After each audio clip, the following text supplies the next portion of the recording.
దైవజనమా, మీరు ఏ సంఘాలకు వెళ్తున్నారో నేను ఎరుగును, కానీ ఒక మాట, దైవజనుడు వాక్యం ప్రకటించేటప్పుడు శ్రద్ధగా దేవుని మాట వినాలి.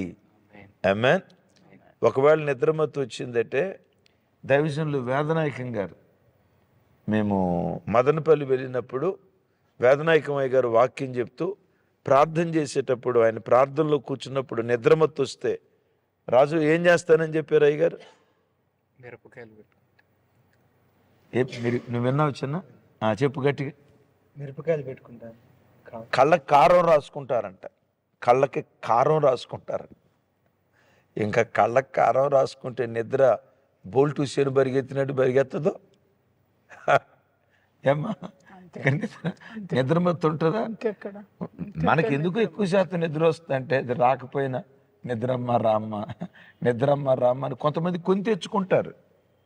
జై జీవితం చేయాలి. వాక్యం వినేటప్పుడు శ్రద్ధగా, ఎందుకో తెలుసా?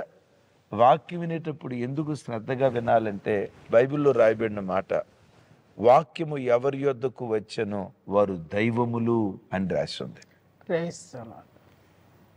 ఏంటంటే దైవములు అంటే ఒక మనిషిని దైవంగా మార్చే శక్తి వాక్యంలో ఉంది.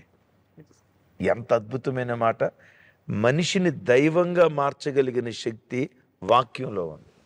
ఆ సంగతి నీకు తెలుసో తెలీదో నాకు తెలియదు, కానీ దయ్యానికి మాత్రం తెలుసు. ఎవరికి? నువ్వు ఎక్కడ దైవంగా మార్చబడతావో అని దయ్యం ఏం చేస్తారో తెలుసా? ఇదిగో ఇప్పుడు పాస్టర్ గారు వాక్యం చెప్తున్నాడు, ఊగో తూగో, ఊగు తూగు. శ్రద్ధగా దేవుని మాట వినాలి. రైట్?